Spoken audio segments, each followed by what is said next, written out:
Now I finally started to build the engine. I want to point out a few things for people that are building these little Dio SR50 engines that I've found myself.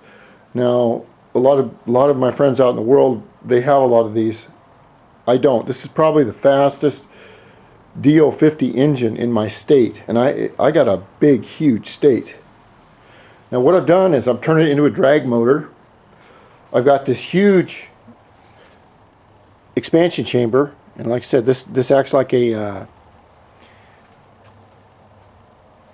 kind of a vacuum cleaner, supercharged, reverse supercharger effect.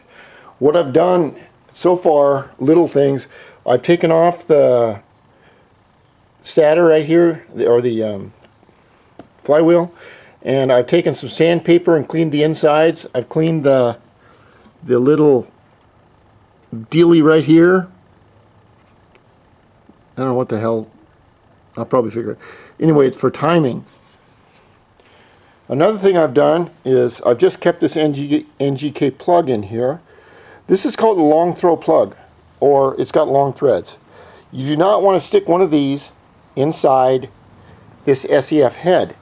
The long stroke plug fits perfect in this 155 or excuse me, 54 millimeter head right here. It'll come out perfectly right there.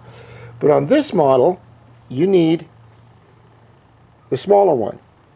The next thing I did is on these lock nuts, you can use Loctite or some kind of thread glue on them. I don't. I put a lubricant on these, and I tighten these down, and then I use a Castle lock nut on the top to lock this nut into here.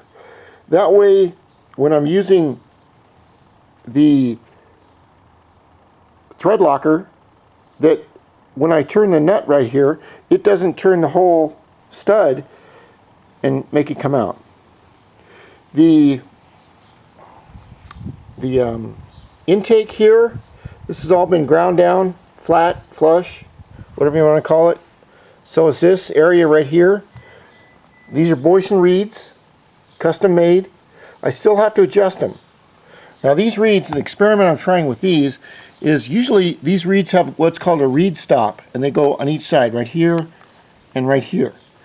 They stop the reed from opening too far, but with this bigger engine, I want to see if the reeds will open farther and allow more fuel in here from the Sudco carburetor. So these reeds, after I get them all adjusted where I want them, and I put more screws in there, will fit right here,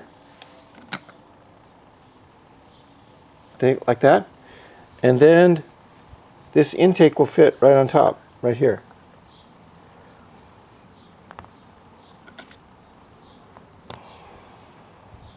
Now one other thing I'd like to say about these pipes, if you have an exhaust pipe that fits perfectly, it lines up perfectly with these holes and these two holes down here, send it back because it's broken.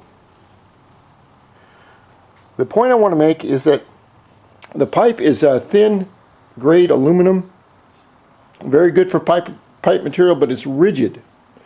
Therefore, there is gaps right here where it connects to the engine right here. All right, you can see there's less connection down here, and there's a wider gap here. The trick to avoid cracking your pipe, especially around this area right here or right here, if you crack the pipe, you'll lose your exhaust, and you're not supposed to do that. You want to take washers and put them in here and down in here, as many as you need, in order to keep the pipe from bending and having any kind of stress points, like here or here. It's very important that this pipe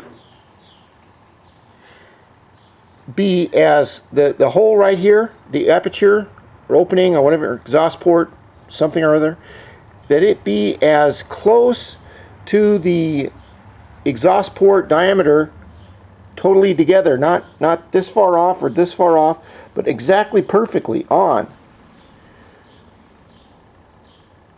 So this is the most important part, is having this lined up. And then if you take washers, what you do is you take washers and you take a little bit of tape and you wrap them around the washers. So then you can slide them in and slide them out very easily. But you won't put stress on the pipe. And that's one thing I've learned. I have a cool clutch bell that Steve sent me from VTCYCLES. I'm going to put that on. It's ventilated. These brakes here have got to be taken off and cleaned, but that's no problem. And it's coming together real nice. Hopefully I can get a lot of work done today. I've got some radiator problems as far as a little bit of leakage on one of my top spots where it's coming out. And once I get that fixed, things are going to be looking better and better. So this is the Racing Dio engine for this year, and I think it's looking pretty good.